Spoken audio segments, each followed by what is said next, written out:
pastor, ang puso ay nagagalak sa pag-ibig mong pinadama sa aming lahat, sa pagtitiis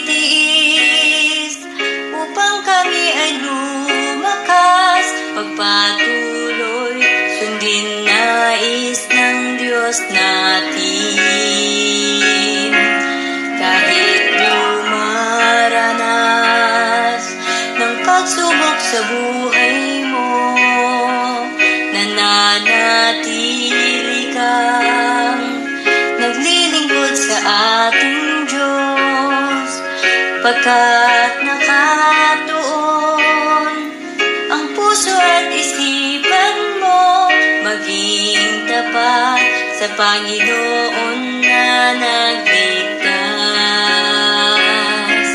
Ang aming dalangin, mabuhay ka ng matagal upang magabayan kawan ng Diyos na iniatang.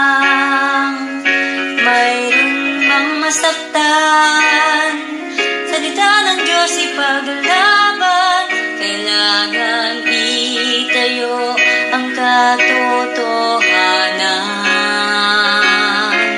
Kaya naman kami sa ating Diyos nangangako, makikita